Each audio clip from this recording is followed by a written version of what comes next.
외로움이라는 것은 조용히 스며드는 안개와도 같습니다. 소리도 없고 갑작스럽지도 않지만 어느 순간 우리의 어깨를 감싸고 마음 깊숙한 곳까지 스며들어 버립니다. 강동현 씨가 바로 그런 외로움 속에서 살고 있었습니다. 올해 65, 은퇴한 지 5해. 아내는 3년 전 병으로 세상을 떠났고 외동딸은 다른 도시에서 각자의 삶을 살고 있습니다. 한때는 집 안 곳곳에 가족의 웃음소리가 가득했지만 이제는 냉장고가 돌아가는 소리와 벽시계의 초침 소리가 그의 유일한 벗이 되어버렸습니다. 아침 햇살이 따뜻하게 창문을 비춰도 저녁 바람이 서늘하게 불어와도 그의 하루는 크게 달라지지 않았습니다. 아침에 눈을 뜨고 간단히 빵을 먹고 근처 공원을 산책한 뒤 집으로 돌아와 TV를 켜놓은 채 소파에 앉아 시간을 보내는 일상. 누가 보기엔 평온하고 안정된 노후일 수 있지만 그 안에는 사람의 천이 사라진 고독이 길게 그림자를 드리우고 있었습니다. 사람은 나이가 들어도 누군가와 함께 밥을 먹고 함께 걷고 함께 말을 나누고 싶어 하는 존재입니다. 이는 욕심도 아니고 사치도 아닙니다. 살아있다는 증거입니다. 강동현 씨는 어느 날 스스로 깨달았습니다. 나는 더 이상 혼자 살고 싶은 사람이 아니구나. 아내를 떠나보낼 때는 그저 시간이 지나면 괜찮아질 거라 생각했습니다. 그러나 외로움은 시간이 지나며 옅어지는 종류의 감정이 아니었습니다. 오히려 시간이 흐를수록 빈자리의 무게는 더 선명해졌고 말 한마디 나누고 싶은 사람이 없다는 사실은 그의 마음을 서서히 닳게 만들었습니다. 그래서 그는 용기를 냈습니다. 다시 한번 인연을 찾아보기로 말입니다. 누군가에게 자신의 삶을 맡기거나 의존하려는 것이 아니라 서로 기대고 의지하며 마지막 여정을 함께 걸어갈 수 있는 사람을 찾고 싶었습니다. 나이 든 사람의 사랑은 젊은 시절의 사랑과 다릅니다. 설렘보다 배려가 앞서고 열정보다 안정이 중요하며 겉모습보다는 마음의 깊이가 더 소중해집니다. 그에게 필요한 것도 그런 사랑이었습니다. 화려하지 않아도 좋고 드라마처럼 뜨겁지 않아도 괜찮았습니다. 그저 같은 식탁에서 따뜻한 국을 나누고 같은 길을 천천히 걸어가며 하루의 끝에 오늘도 수고했어요 라고 말해줄 사람이면 충분했습니다. 그래서 그는 아파트 관리인에게 조심스럽게 요청했습니다. 혹시 내 나이 또래이거나 적당히 마음이 따뜻한 분을 알고 계시다면 소개해 주실 수 있을까요? 누구에게 이런 부탁을 한다는 것은 쉬운 일이 아닙니다. 자존심도 두려움도 망설임도 모두 삼켜야 하는 일입니다. 그러나 외로움은 그런 것들보다 더 무거웠습니다. 며칠 후 관리인에게서 연락이 왔습니다. 동현 어르신, 괜찮은 분이 한 분 계십니다. 나이는 조금 차이가 나지만 성격이 좋고 성실한 분이라고 하시네요. 그 말은 오랜 시간 닫혀있던 그의 마음에 작은 등불처럼 들어왔습니다. 그는 그날 머리를 정돈하고 낡았던 셔츠 대신 단정한 재킷을 꺼내 입었습니다. 젊어 보이고 싶은 마음 때문만은 아니었습니다. 그저 진심을 담고 싶었던 것입니다. 약속 장소는 아파트 단지 안의 작은 공원이었습니다. 벤치 옆에는 늦겨울의 바람이 살짝 불어오고 아이들이 멀리서 뛰노는 소리가 들렸습니다. 그 소리는 오래전 자신의 딸이 어릴 때 놀던 모습과 겹쳐 보였습니다. 그는 천천히 숨을 고르며 그 자리를 지켰습니다. 하지만 기다림은 생각보다 길었습니다. 10분, 20분, 그리고 30분. 그 시간 동안 그의 가슴 속에서는 설렘과 불안이 얇은 선 위를 오갔습니다. 혹시 마음이 바뀐 건 아닐까? 내가 너무 기대한 걸까? 그러던 순간 멀리서 한 여성이 걸어오고 있었습니다. 생각보다 젊어 보였고 걸음걸이에는 확신이 느껴졌습니다. 그녀가 다가오는 동안 그의 가슴은 오랜만에 천천히 두근거리기 시작했습니다. 이 만남이 어떤 의미를 남길지, 이 길 끝에 무엇이 기다리고 있을지는 알 수 없었습니다. 그러나 한 가지는 분명했습니다. 그는 그 순간 혼자가 아니었습니다. 그리고 그것만으로도 그의 하루는 달라지고 있었습니다.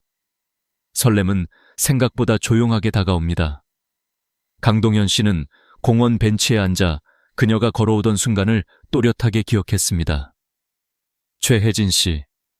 그녀는 단정하면서도 당당한 사람이었고 자신을 소개하는 목소리에는 오랜 세월을 홀로 이겨낸 사람만이 가진 단단함이 묻어 있었습니다.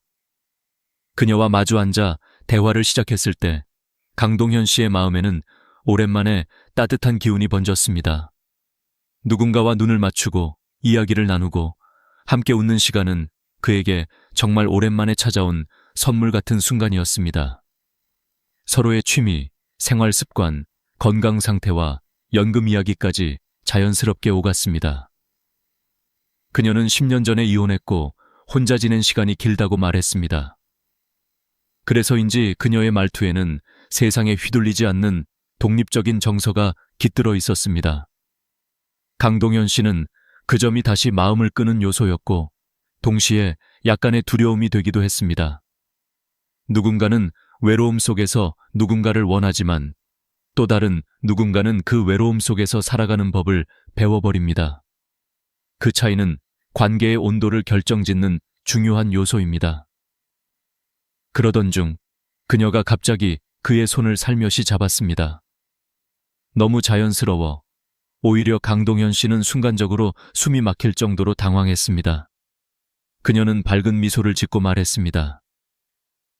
가요. 집 먼저 가보죠. 제가 직접 요리해 드릴게요. 사람은 밥상을 보면 그 사람 마음이 보이는 법이에요. 그 말은 로맨틱할 수도 있었지만 동시에 너무 빠르고 너무 직접적이었습니다. 강동현 씨는 서둘러 손을 빼며 조심스럽게 말했습니다. 우선 여기서 천천히 더 이야기하고 서로 알아가는 게 좋지 않을까요? 그녀는 잠시 멈칫했지만 곧 다시 미소를 지으며 고개를 끄덕였습니다. 그렇죠. 제가 조금 급했네요. 대신 조건부터 이야기해 볼까요? 조건. 이 단어가 등장하는 순간 분위기는 미묘하게 바뀌었습니다. 강동현 씨는 순간적으로 마음이 조금 경직되는 것을 느꼈습니다. 사랑과 관계는 자연스럽게 쌓이는 것이라고 믿었기에 조건이라는 단어는 어딘가 거래를 떠올리게 했습니다. 하지만 그는 예의를 잃지 않기 위해 고개를 끄덕였습니다. 먼저 자신의 기준을 솔직하게 말했습니다. 저는 지적인 사람을 좋아합니다. 서로 대화가 통하고 서로를 존중할 수 있는 관계요. 나이가 좀 차이 나도 괜찮지만 마음이 함께 나이를 먹을 수 있어야 하지 않을까요?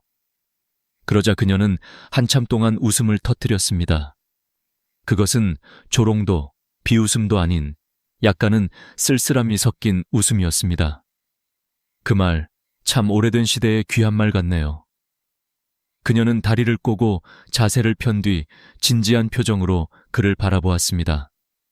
좋아요. 그럼 이번엔 제가 말해볼게요. 제가 원하는 조건들. 그녀는 숨을 고르고 한 가지씩 또렷하게 흔들림 없이 말했다. 첫 번째, 6개월 동거, 그리고 동거 전에 500만 원의 보증금. 그녀는 이렇게 말했다. 진심이라는 건 책임을 동반하는 법입니다. 저는 또 실패하고 싶지 않아요. 서로 마음이 맞으면 좋고 맞지 않으면 최소한의 정리 비용이 필요하죠. 두 번째, 한 달 여행과 결혼 사진 촬영. 우리도 인생에서 한 번쯤은 예쁜 순간을 남겨야 하지 않겠어요? 그게 평생 소원이었어요. 대신 제가 잘 챙겨드릴게요. 세 번째, 연금 카드 관리. 집이든 관계든 결국 누군가는 중심을 잡아야 해요. 저는 제가 그 역할을 하고 싶어요. 남편은 용돈만 사용하면 돼요. 너무 간섭받지 않고 편하잖아요? 네 번째, 각방 사용. 저는 오랫동안 혼자 잤기 때문에 누군가와 같은 침대를 사용하는 게 불편해요. 서로의 잠을 지켜주는 게 더 따뜻한 관계라고 생각해요. 그녀는 모든 조건을 말한 뒤 마지막으로 이렇게 덧붙였습니다. 대신 집안일과 명절 준비는 제가 다 할게요. 식탁에서 일어나지 못할 만큼 맛있는 음식 해드릴게요. 저는 시들지 않는 꽃이에요. 저를 잘 돌보면 평생 함께 피어 있을 수 있어요. 그 말은 아름답게 들릴 수도 있었지만 그 순간 강동현 씨의 가슴 속에는 이상한 서늘함이 피어올랐습니다. 그의 마음은 조용히 말하고 있었습니다. 이 관계는 둘의 손을 맞잡는 것이 아니라 한 사람이 다른 사람 위에 서게 되는 구조일지도 모른다.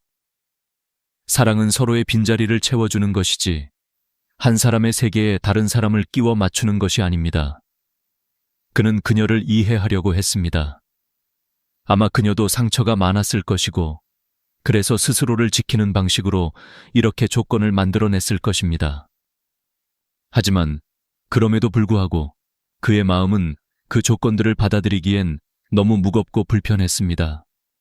조금의 침묵이 흘렀고 결국 그는 천천히 자리에서 일어나 말했습니다. 죄송합니다만 저는 이 관계를 이어갈 수 없을 것 같습니다. 그녀는 아무 말도 하지 않았습니다. 단지 조용히 시선을 떨어뜨렸습니다.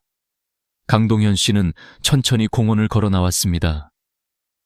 바람이 불었지만 이번엔 추위가 아니라 묘한 해방감이 느껴졌습니다. 사람은 나이가 들어도 마음은 여전히 선택할 수 있습니다. 그리고 그 선택에는 존엄이 담겨 있습니다. 공원을 벗어나 집으로 돌아가는 길, 강동현 씨의 발걸음은 천천히 흘렀습니다. 마음이 무겁기도 하고 이상하게도 가벼운 듯한 묘한 감정이 동시에 밀려왔습니다. 한편으로는 아쉬움이 남았고 또 한편으로는 잘한 선택이라는 확신이 있었습니다. 그는 스스로에게 물었습니다. 내가 지금 바라는 관계는 무엇일까?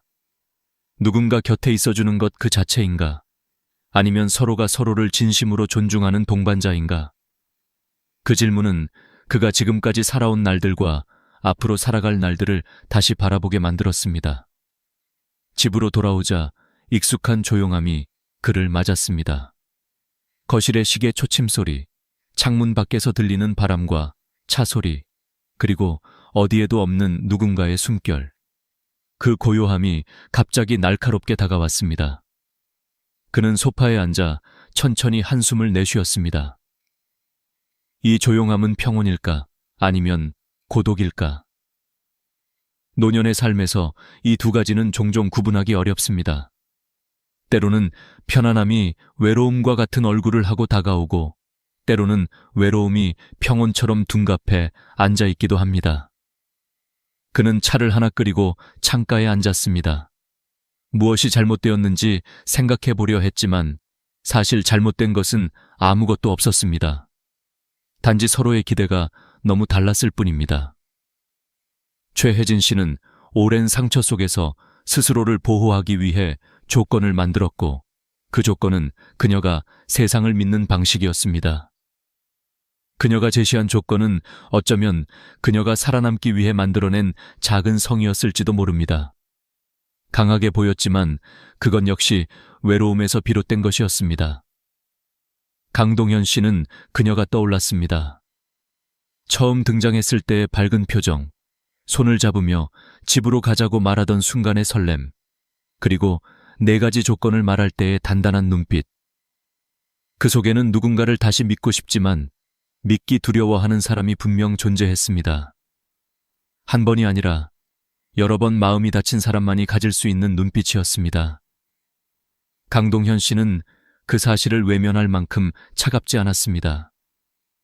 그러나 그것을 감싸 안을 만큼 자신을 희생하고 싶지도 않았습니다. 젊을 때는 상대의 상처를 내 것이었던 것처럼 품고 살아가는 것이 사랑이라고 믿었습니다. 하지만 나이가 들면 깨닫게 됩니다.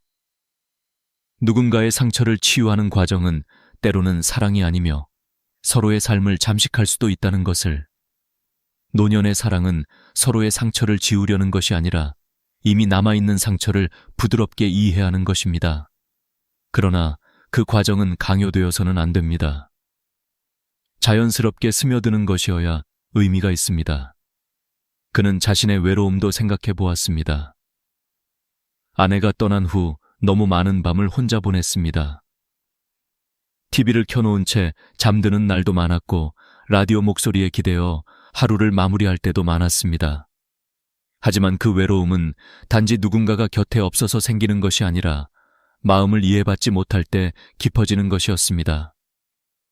그러니 누군가 옆에 있다고 해서 그 외로움이 사라지는 것은 아닙니다. 오히려 불편한 관계는 외로움보다 더 큰 짐이 되는 법입니다. 조용한 집안에서 그는 마음속 깊은 곳에서 차분히 스스로에게 답을 내렸습니다. 나는 지금 남은 시간을 편안하게 살고 싶다. 억지로 사랑을 붙잡는 것이 아니라 자연스럽게 스며드는 온기를 기다리고 싶다. 그는 테이블 위에 놓여있던 오래된 사진 앨범을 천천히 펼쳤습니다. 젊은 시절 아내와 함께 여행을 갔던 사진들, 아이가 처음 걷던 날의 사진, 가족이 함께 웃던 식탁 위의 사진들. 사진 속에 그는 항상 누군가와 함께였고 그 표정에는 책임과 무게가 담겨 있었습니다. 그러나 지금의 그는 조금 다르다. 책임이 아니라 온기를 원한다. 누군가의 삶을 지켜주거나 이끌어주는 것이 아니라 그저 나란히 걷고 싶을 뿐이다. 그는 아주 조용히 미소를 지었습니다. 사람은 평생 동안 수많은 관계를 만납니다. 어떤 관계는 스쳐 지나가고 어떤 관계는 단단히 남습니다. 하지만 노년의 관계는 다릅니다. 이 시기의 관계는 계산이 아닌 진심으로 선택해야 합니다. 억지로 시작된 인연은 결국 마음의 짐이 되고 적당히 타협한 사랑은 결국 외로움을 더 깊게 만듭니다. 강동현 씨는 알았습니다. 이별은 때로는 도망이 아니라 선택이다. 그리고 그 선택에는 스스로를 지키는 용기가 담겨 있습니다. 그는 천천히 창문을 열었습니다. 차가운 바람이 들어왔습니다. 하지만 이번 바람은 쓸쓸하지 않았습니다. 어쩌면 새로운 계절이 오고 있는지도 모릅니다. 그날 이후 며칠 동안 강동현 씨는 자신이 한 선택을 곱씹으며 조용히 일상을 이어갔습니다. 아침이면 여느 때처럼 따뜻한 물로 씻고 차 한 잔을 내린 뒤 창가에 앉아 거리를 내려다보았습니다. 출근길 사람들은 빠르게 지나가고 아이들은 등교버스를 향해 뛰어가고 가끔 공원에서는 노부부가 서로 팔짱을 끼고 천천히 걸었습니다. 그 모습을 보며 그는 가만히 생각했습니다. 저 나이에도 서로를 바라볼 수 있는 사람, 그런 인연이 가능할까? 그러나 곧 마음속에서 조용한 대답이 들렸습니다. 가능은 하다. 하지만 서두르면 안 된다. 사람과 사람이 만나 서로에게 기대어 살아간다는 것은 결코 가벼운 일이 아닙니다. 특히 노년의 관계는 더 그렇습니다. 젊은 시절에는 사랑이 설렘과 열정으로 시작되지만 나이가 들면 사랑은 안정과 이해로 완성됩니다. 서로의 상처, 살아온 시간, 기억, 습관까지 함께 받아들여야 합니다. 그러나 그 받아들임이 희생이 되어서는 안 됩니다. 상대를 바꾸려 하지 않고 나를 잃어버리지 않는 사이의 균형. 그것이 노년의 사랑이 가진 무게이자 가치입니다. 며칠 뒤 아파트 관리인이 다시 강동현 씨를 보자 조심스럽게 물었습니다. 그날 잘 안 되셨죠? 강동현 씨는 웃으며 고개를 끄덕였습니다. 예, 서로 원하는 게 너무 달랐습니다. 관리인은 아쉬운 듯 고개를 저었습니다. 그래도 혼자 지내시면 너무 외롭지 않으세요? 그는 잠시 하늘을 올려다보며 답했습니다. 외롭죠. 하지만 외로워도 평온할 수 있습니다. 서로가 서로를 힘들게 하는 관계라면 그건 외로움보다 더 고된 겁니다. 사실 그의 대답에는 수십 년의 경험에서 나온 깨달음이 담겨 있었습니다. 아내가 병으로 힘들어하던 시절 그는 밤마다 병원 의자에서 잠들곤 했습니다. 서로에게 의지가 되었지만 때로는 서로가 서로를 버틸 수 없을 만큼 지쳐 있었습니다. 그때 그는 깨달았습니다. 사랑이란 서로를 붙잡는 것이 아니라 함께 버텨주는 것이라는 것을. 억지로 유지되는 관계는 결국 서로를 무너뜨릴 뿐이었습니다. 그는 공원에 나갔습니다. 벤치에 앉아 천천히 사람들을 바라보고 바람, 햇빛, 지나가는 구름을 느꼈습니다. 그 사이 어딘가에서 깊은 고독과도 화해하는 시간이 찾아왔습니다. 고독을 무조건 피해야 하는 것이 아니라 때로는 고독과 함께 걸어가야 하는 시기가 있다는 것을 그는 알고 있었습니다. 그러나 외로움도 결국 사람을 사람에게 향하게 만듭니다. 그날 오후 그는 우연히 노인복지관에서 진행하는 소모임 안내문을 보게 되었습니다. 노년 독서 모임, 삶을 나누는 시간. 그 문구를 보는 순간 마음속 어딘가에서 조용한 무언가가 울렸습니다. 누군가를 억지로 찾거나 조건을 맞추는 대신 자연스럽게 이야기를 나눌 수 있는 자리. 그것은 억지 인연이 아니라 흐름 속에서 피어나는 인연일지 모릅니다. 모임 첫날, 그는 조용한 목소리로 자기소개를 했습니다. 65세 강동현입니다. 그냥 함께 이야기할 수 있는 사람들이 필요해서 왔습니다. 모임에 있던 사람들은 반갑게 웃으며 그를 맞았습니다. 누군가는 이런 말을 했습니다. 이 나이에 친구를 만든다는 건 참 어려운 일인데 이렇게 모였다는 것 자체가 참 소중하지 않나요? 그 말에 강동현 씨는 마음이 순간 따뜻해지는 것을 느꼈습니다. 그날 모임에서 그들은 책 한 권을 중심으로 각자의 삶을 나누었습니다. 누군가는 배우자를 잃은 외로움을 이야기했고, 누군가는 자식들과 멀어진 거리를 고민했고, 누군가는 건강 때문에 생긴 불안과 두려움을 이야기했습니다. 그 이야기를 듣는 동안 강동현 씨는 깨달았습니다. 우리는 다 다르지만 동시에 참 닮아 있구나. 집으로 돌아오는 길, 마음이 이상하게 가벼웠습니다. 누군가와 이야기했다고 해서 외로움이 완전히 사라지는 것은 아닙니다. 하지만 외로움이 덜 무겁게 느껴질 수는 있습니다. 밤에 침대에 누워 천장을 바라보며 그는 조용히 자신에게 속삭였습니다. 나는 지금 괜찮은 길을 걷고 있다. 누군가를 놓쳤다고 해서 끝난 게 아니다. 인연은 억지로 만드는 것이 아니라 스스로 다가오는 것이다. 그는 오늘도 혼자였지만 오늘의 혼자는 며칠 전에 혼자와 달랐습니다. 오늘의 혼자는 고독 속에서도 여전히 따뜻함을 느낄 수 있는 혼자였습니다. 그것은 고요하고 단단하고 평화로운 혼자였습니다. 시간이 조금 더 흐르자 강동현 씨의 일상 속에는 작은 변화들이 하나둘 생겨났습니다. 그 변화는 거창하지 않았습니다. 누군가 갑자기 찾아와 그의 빈자리를 채워준 것도 아니었고 그의 인생에 극적인 전환점이 생긴 것도 아니었습니다. 그저 매주 한 번 참석하는 독서 모임, 동네 공원에서 마주치는 익숙한 얼굴, 편의점 앞 의자에 앉아 천천히 커피를 마시는 느린 시간. 하지만 바로 그런 사소한 순간들이 그의 하루 속에 온기를 더해주고 있었습니다. 독서 모임에서 만난 사람들 역시 사정은 비슷했습니다. 70대, 60대 혹은 80대. 누군가는 자녀가 외국에 있어 명절에도 집이 조용하다 했고, 누군가는 병으로 배우자를 먼저 떠나보낸 뒤 긴 침묵 속에서 겨우 숨을 이어가고 있었다고 했습니다. 이 모임은 책을 읽고 내용을 토론하는 장소이기도 했지만 사실은 서로가 서로의 이야기를 들어주는 자리였습니다. 어느 날 모임에서 한 할머니가 조용히 말했습니다. 사람이 나이를 먹는다는 건 이제 내 이야기를 들어줄 사람이 줄어든다는 거더라고요. 그 말에 방 안 공기가 한순간 멈춰 있었습니다. 그리고 모두가 고개를 천천히 끄덕였습니다. 그 말은 슬프지만 진실이었습니다. 나이가 들수록 주변 사람들은 하나둘 사라집니다. 친구는 병으로 먼저 떠나고 자식들은 저마다의 삶에 바쁘고 동네 사람들마저 점점 바뀌어갑니다. 남는 건 생각, 기억, 그리고 고독. 하지만 그 고독을 함께 견딜 누군가가 곁에 있다면 그 고독은 더 이상 삶을 짓누르는 짐이 되지 않습니다. 그것은 함께 나눌 수 있는 무게가 되고 서로를 잔잔히 지탱해주는 힘이 됩니다. 그날 모임이 끝난 뒤 강동현 씨는 집에 돌아오며 생각했습니다.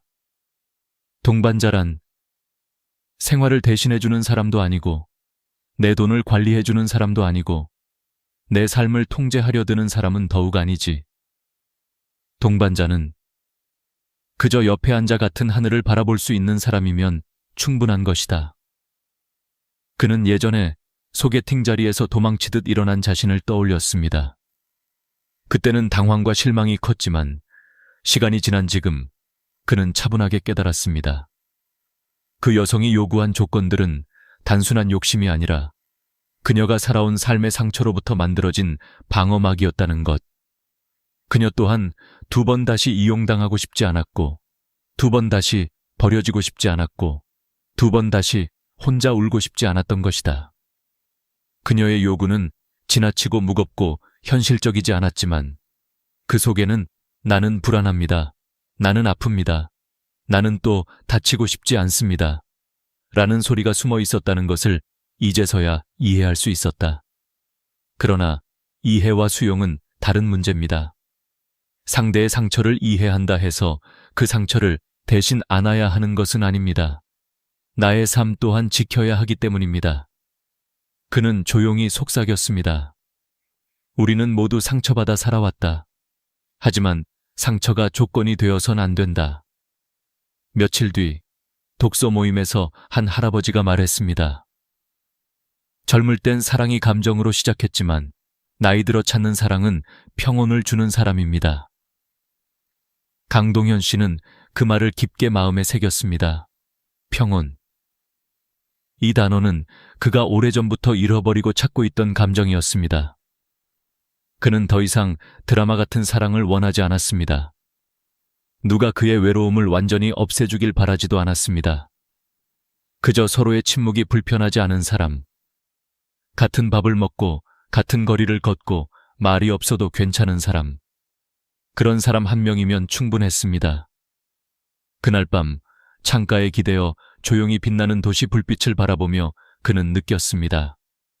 마음은 여전히 외롭지만 그 외로움 위에 조용한 희망이 내려앉고 있다는 것을, 그리고 그는 처음으로 억지로 누군가를 찾지 않아도 된다는 사실이 얼마나 큰 해방인지 깨달았습니다. 외로움과 함께 살아가는 법을 알게 되면 사람을 찾는 방식도 달라집니다. 절실함이 아닌 여유 속에서 인연이 다가오게 됩니다. 그는 이제 기다릴 수 있었습니다. 급하지 않았습니다. 서두를 필요도 없었습니다. 인연은 때가 되면 조용히 문을 두드리는 법이니까요. 그렇게 시간이 흘러 어느덧 가을이 다가왔습니다. 공원에 서 있던 나무들은 서서히 잎의 색을 바꾸기 시작했고 강동현 씨의 마음도 그 계절처럼 조용하고 천천히 변해가고 있었습니다. 그는 이제 더 이상 누군가를 급하게 찾지 않았습니다. 외로움이 사라진 것은 아니었지만 그 외로움을 무서워하지 않게 되었습니다. 외로움이란 적이 아니라 오래 함께 살아온 그림자 같은 것이라는 걸 알게 되었기 때문입니다. 누군가는 외로움을 견디지 못해 아무 인연이나 붙잡고, 또 누군가는 상처를 두려워해 사람을 거부하지만 강동현 씨는 그 중간에서 조용히 자신의 감정을 인정하고 받아들일 수 있는 사람이 되어가고 있었습니다. 어느 날 독서 모임이 끝난 후 공원을 걷고 있는데 벤치에 앉아 책을 읽고 있는 한 중년 여성이 눈에 들어왔습니다.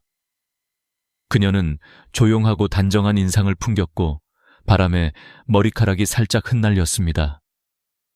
동현 씨는 지나치려다가 잠시 멈춰 섰습니다.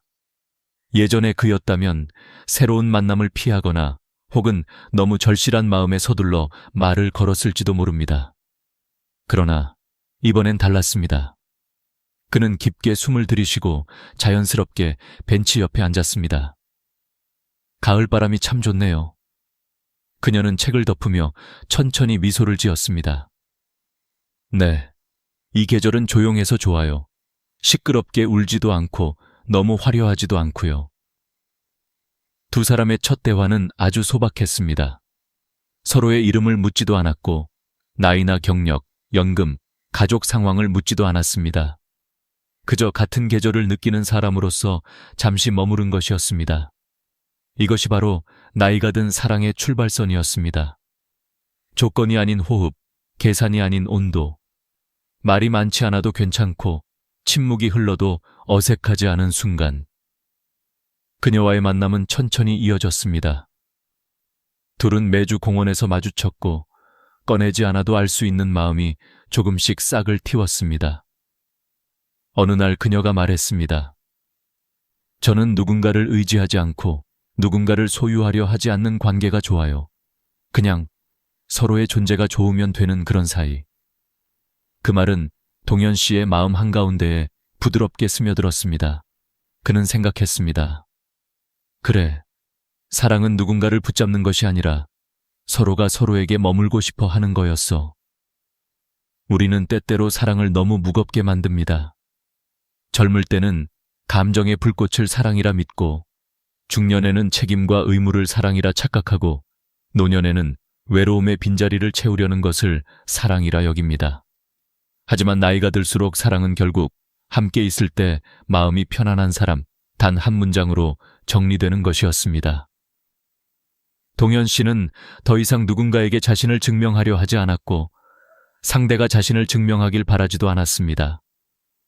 서로의 나이와 상처에 대해 말하지 않아도 그저 눈빛 속에 담긴 깊은 세월만으로도 충분히 이해할 수 있었습니다. 그녀 또한 조건을 요구하지 않았습니다. 보증금도, 연금도, 사진도, 별도의 방도. 그녀는 그저 하루의 끝에 오늘 하루 어땠어요? 라고 물어줄 수 있는 사람을 원했을 뿐이었습니다. 그리고 그 또한 그랬습니다. 둘은 천천히 걸어가는 사이가 되었습니다. 손을 잡지 않아도 괜찮았고 언젠가 잡아도 괜찮았습니다. 급하지 않았습니다. 인연은 서두르지 않아도 도착하는 법이니까요. 이 이야기에서 우리가 얻을 수 있는 교훈은 단순합니다. 나이가 들어 관계를 맺는다는 것은 서로의 상처가 어디서 왔는지 이해할 수 있는 여유를 갖는 것입니다. 누군가의 요구가 지나쳐 보일 때 그 뒤에는 버려졌던 기억이 숨어 있을 수 있습니다. 그러나 그 상처를 이해하는 것과 그 상처를 대신 짊어지는 것은 전혀 다른 문제입니다. 아무리 외롭더라도 나를 잃어가며 누군가 옆에 머무를 이유는 없습니다. 진정한 동반자는 내 삶을 복잡하게 만들지 않고 내 마음을 무겁게 만들지 않고 내 고독을 부정하지도 않는 사람입니다. 그저 내 곁에서 조용히 숨을 맞춰줄 수 있는 사람. 그것이면 충분합니다. 만약 지금 외로운 시간을 견디고 계신다면 그것은 실패가 아니라 준비입니다. 기다림 속에서 마음은 깊어지고 깊어진 마음은 비로소 좋은 사람을 알아볼 수 있게 됩니다. 천천히 가세요. 당신의 인연은 아직 떠나지 않았습니다. 그저 당신이 준비될 때 조용히 다가올 것입니다. 이 이야기가 마음에 닿았다면 끝까지 봤어요 라고 댓글로 남겨주세요. 당신의 마음을 소중히 기억하겠습니다. 그리고 좋아요, 구독, 알림 설정 잊지 마세요. 여러분의 한 번의 행동이 나이가 들면 누구나 한 번쯤 이렇게 말합니다. 이젠 몸이 예전 같지 않아. 하지만 정작 그 말이 얼마나 무서운 진실인지 깨닫는 사람은 많지 않습니다. 75세가 넘은 어느 날 아침, 일어나려고 몸을 일으키는데 허리가 굳어 움직이지 않거나 계단을 내려가다 발목이 꺾여 주저앉는 순간이 오면 그제야 생각하지요. 아, 이제 정말 늙었구나. 그러나 그 늙음은 어느 날 갑자기 찾아오는 게 아닙니다. 우리가 조금씩 방심한 사이에 운동을 미루고 검진을 미루고 조금 아파도 괜찮겠지 하며 흘려보낸 세월 속에서 천천히 쌓여온 결과입니다. 몸의 자립은 행복한 노후의 출발점입니다. 돈이 아무리 많아도, 자식이 아무리 효자여도 스스로 화장실에 갈 수 없고 밥 한 끼를 차릴 힘이 없다면 그건 자유가 아닙니다. 누군가의 도움 없이는 일어나지도 못하고 병원 가는 날마다 남의 손을 빌려야 한다면 그건 삶의 자립이 아니라 생존의 연장일 뿐입니다. 진짜 건강은 숫자로 보이는 혈압이나 체중이 아니라 내가 나를 돌볼 수 있는 힘, 바로 그 자립의 근육입니다. 많은 어르신들이 이렇게 말씀하십니다. 이 나이에 운동이 무슨 소용이야. 하지만 과학은 다르게 말합니다. 하버드 의대의 연구에 따르면 70세 이후에도 매일 30분 걷기를 꾸준히 하면 심장 질환 위험이 40% 이상 낮아지고 뇌로 가는 혈류가 활발해져 치매 예방에도 큰 도움이 된다고 합니다. 걸음은 약입니다. 약값이 들지 않고 부작용이 없습니다. 매일 걷는 사람은 근육이 기억을 지키고 근육이 있는 사람은 삶을 붙잡을 힘을 잃지 않습니다. 그리고 잊지 말아야 할 또 하나, 잠입니다. 많은 분들이 나이 들면 원래 잠이 없지 라고 말씀하시지만 사실 그렇지 않습니다. 수면은 뇌를 청소하는 시간입니다. 밤마다 우리 뇌 속에서는 베타아밀로이드라는 노폐물을 청소하는데 잠을 깊게 자지 못하면 이 물질이 쌓여 치매 위험이 2배 이상 높아집니다. 밤에 뒤척이며 새벽까지 TV를 켜두는 습관은 몸뿐 아니라 마음까지 피로하게 만듭니다. 규칙적으로 같은 시간에 자고 같은 시간에 일어나세요. 낮잠은 30분을 넘기지 않는 게 좋습니다. 오래 자면 오히려 밤에 잠이 오지 않아 악순환이 됩니다. 몸을 지키기 위한 또 하나의 지혜는 넘어지지 않는 것입니다. 요양원에 계신 어르신 10분 중 4분은 단 한 번의 낙상사고로 누워 지내게 되었다고 합니다. 젊을 땐 가벼운 실수로 끝날 일이지만 노년엔 뼈가 약하고 회복력이 떨어지기에 한 번 넘어지면 다시 일어나지 못하는 경우가 많습니다. 그래서 저는 항상 말씀드립니다. 운동은 근육을 만드는 일이 아니라 넘어지지 않기 위한 보험입니다. 집안에서도 의자를 붙잡고 일어났다 앉기 10번, 벽을 짚고 팔굽혀펴기 5번, 하루에 단 5분만 해도 좋습니다. 근육은 나이를 배신하지 않습니다. 몸을 돌보는 일은 의사의 몫이 아니라 자신의 몫입니다. 아프면 병원에 가야 하지만 건강을 지키는 건 의사가 아니라 나 자신입니다. 매일 아침 혈압을 재고 약을 제때 먹고 몸의 신호를 듣는 습관을 들이세요. 내 몸의 주인은 나입니다. 스스로 몸을 관리하는 사람은 늙지 않습니다. 어느 82세 어르신은 이렇게 말했습니다. 나는 매일 걷는다. 다리가 무거울 때도, 비가 올 때도. 왜냐면 내가 걸을 수 있다는 게 감사하기 때문이다. 그분은 50대 때 교통사고로 다리를 다쳐 1년간 휠체어를 탔지만 재활을 포기하지 않았습니다. 지금은 매일 새벽 6시마다 공원을 걷습니다. 그에게 건강은 남보다 더 오래 사는 게 아니라 내 2다리로 나 자신을 지탱할 수 있는 삶이었습니다. 우리의 몸은 소모품이 아닙니다. 평생을 함께한 집이자 영원히 머무는 마지막 공간입니다. 그 집을 돌보지 않으면 아무리 좋은 집에 살아도 편안할 수 없습니다.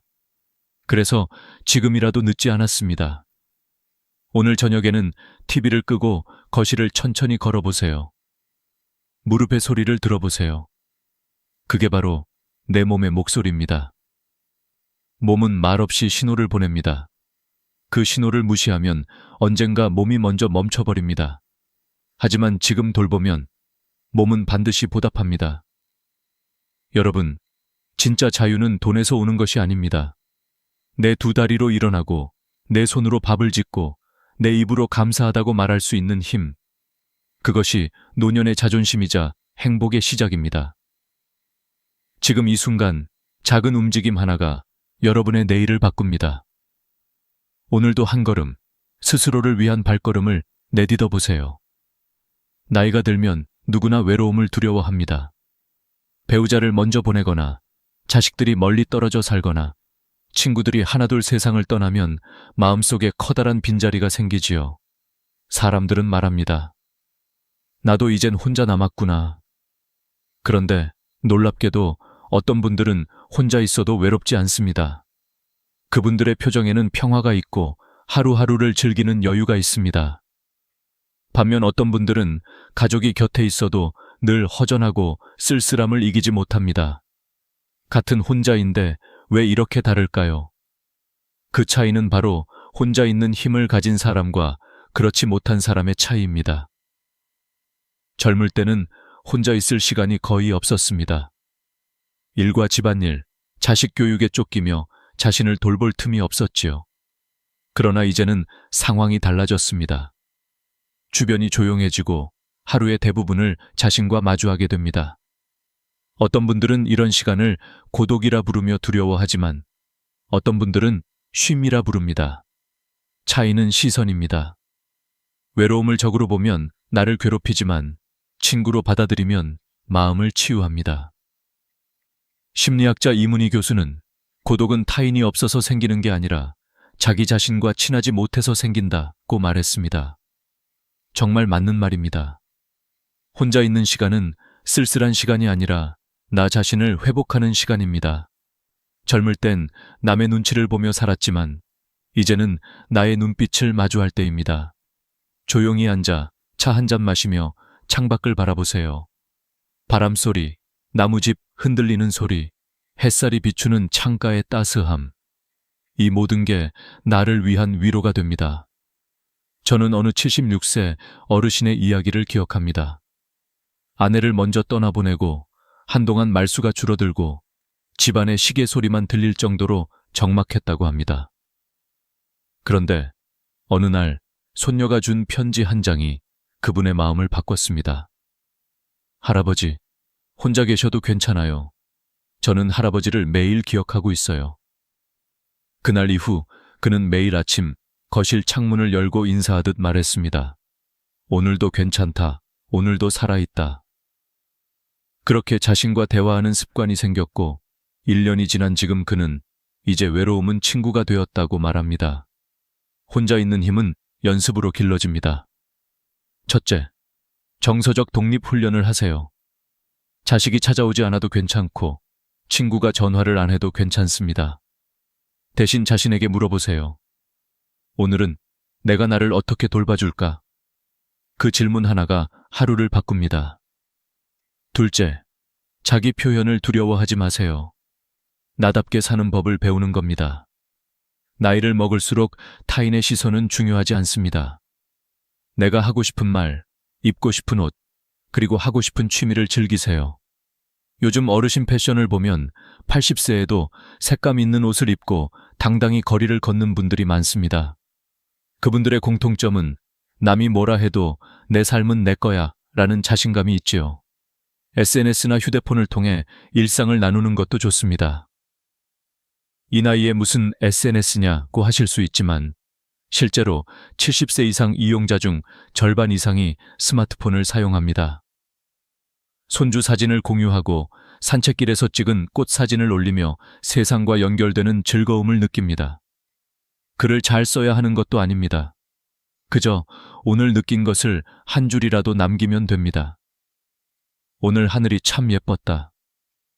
그 한 줄이 하루를 특별하게 만듭니다. 그리고 마지막으로 배우는 습관을 잃지 마세요. 혼자 있는 힘은 배움에서 비롯됩니다. 배우는 사람은 외롭지 않습니다. 요리, 그림, 악기, 스마트폰, 뭘 괜찮습니다. 배우는 동안 뇌는 젊음을 유지하고 마음은 활력을 되찾습니다. 서울대 연구에 따르면 새로운 것을 배우는 노인은 그렇지 않은 노인보다 우울증 발병률이 35% 낮다고 합니다. 그만큼 배움은 마음의 비타민입니다. 외로움은 피해야 할 감정이 아닙니다. 그것은 우리를 성장시키는 조용한 선생님입니다. 혼자 있는 시간이 길어질수록 나 자신과 깊이 대화할 수 있습니다. 삶이란 결국 외로움을 받아들이는 연습이 아닐까요? 아무리 사랑하는 사람과 함께 살아도 마지막 순간엔 결국 자신과 마주해야 합니다. 그렇기에 혼자 있는 힘을 가진 사람은 두려움 대신 평온을 얻습니다. 여러분, 외로움이 찾아올 때마다 이렇게 생각해 보세요. 나는 지금 나 자신을 만나고 있다. 그 순간 외로움은 적이 아니라 동반자가 됩니다. 혼자 있어도 외롭지 않은 사람, 그것이 바로 진정으로 자유로운 사람입니다.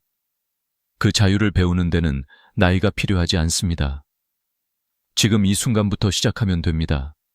나이가 들면 몸보다 먼저 불편해지는 것이 생활 환경입니다. 예전에는 계단을 단숨에 오르내렸지만 어느 날부터는 손잡이를 잡지 않으면 불안하고 밤에 화장실에 가다 넘어질까 걱정이 앞서기 시작합니다. 그래서 많은 분들이 결국 요양원을 선택하게 되지요. 그러나 사실 몸이 완전히 불편해서라기보다 혼자 사는 집이 너무 위험하고 불편하기 때문입니다. 이 부분을 조금만 바꾸면 누구나 오랫동안 자신의 집에서 독립적으로 지낼 수 있습니다. 행복한 노후의 세 번째 조건은 바로 생활 자립 환경을 만드는 것입니다. 집은 단순히 머무는 공간이 아니라 삶을 지탱하는 시스템입니다. 젊을 때는 집이 크고 멋있어야 좋다고 생각하지만 나이 들어서는 작아도 안전하고 따뜻한 집이 최고입니다. 몸이 예전 같지 않으니 구조부터 바꿔야 하지요. 화장실에는 손잡이를 설치하세요. 손잡이 하나가 넘어짐 하나를 막습니다. 바닥은 미끄럽지 않은 재질로 바꾸고 문턱은 제거하는 것이 좋습니다. 밤에 일어날 때를 대비해 복되는 센서 등을 달아두세요. 작은 불빛 하나가 큰 사고를 막습니다. 실제로 낙상으로 병원에 실려가는 어르신의 70%가 집안에서 다쳤다고 합니다. 예방이야말로 최고의 약이지요.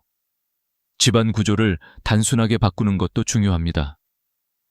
자주 쓰는 물건은 허리 높이에 두세요. 너무 높거나 낮은 곳에 물건을 두면 꺼내다 허리를 다칠 수 있습니다. 냄비, 그릇, 약통, 올손 닿는 곳에 두는 게 좋습니다. 침실, 부엌, 화장실은 서로 가까운 위치로 재배치하면 생활 동선이 짧아져 훨씬 안전해집니다. 2층 침실이라면 1층으로 옮기세요. 계단은 젊을 땐 운동이지만 노년엔 위험입니다. 이 정도는 괜찮겠지 하는 방심이 사고의 시작입니다. 그리고 이제는 기술이 여러분의 친구가 될 때입니다. 나는 기계 같은 건 몰라. 이렇게 생각하지 마세요. 요즘은 음성으로 작동하는 스마트홈 기기들이 많습니다. 불 켜줘. 문 잠가줘. 응급전화 걸어줘. 말만 해도 됩니다. 실제로 이런 시스템 덕분에 응급 상황에서 큰 사고를 피한 사례가 많습니다. 처음에는 낯설지만 일주일만 연습하면 금방 익숙해집니다. 식사 배달 앱도 배우세요.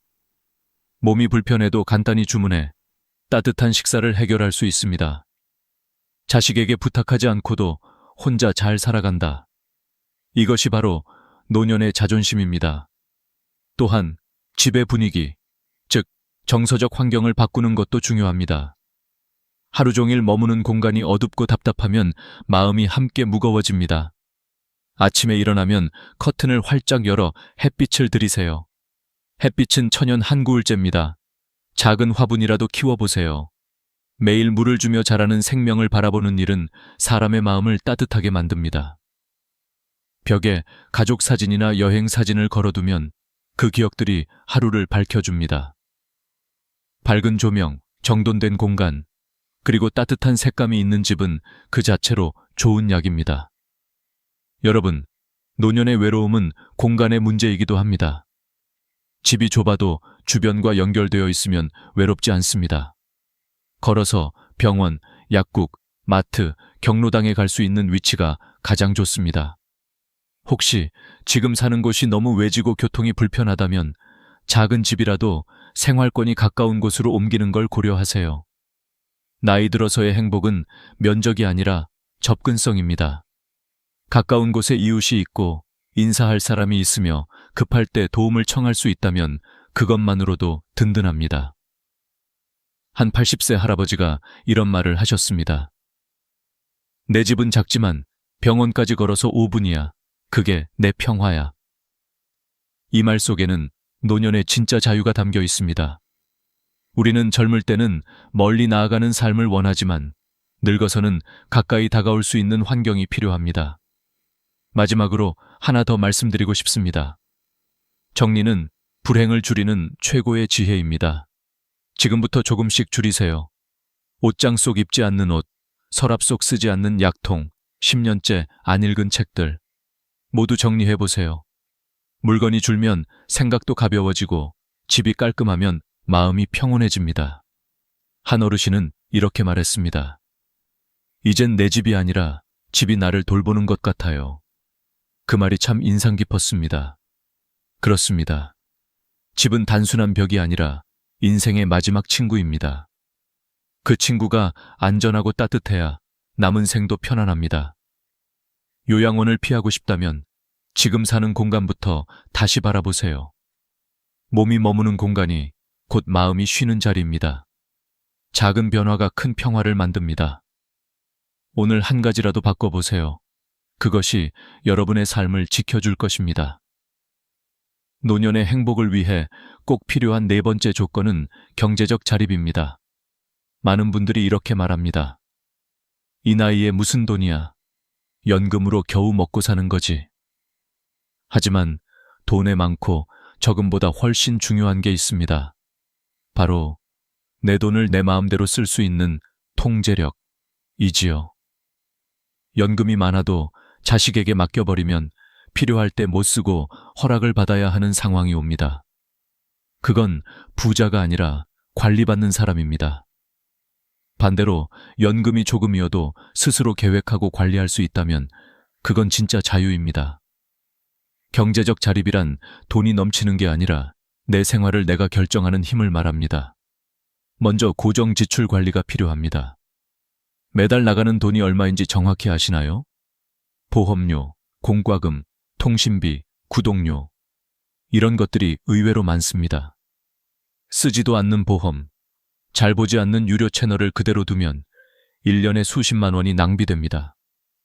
노후의 돈은 새는 곳을 막는 것부터 시작됩니다.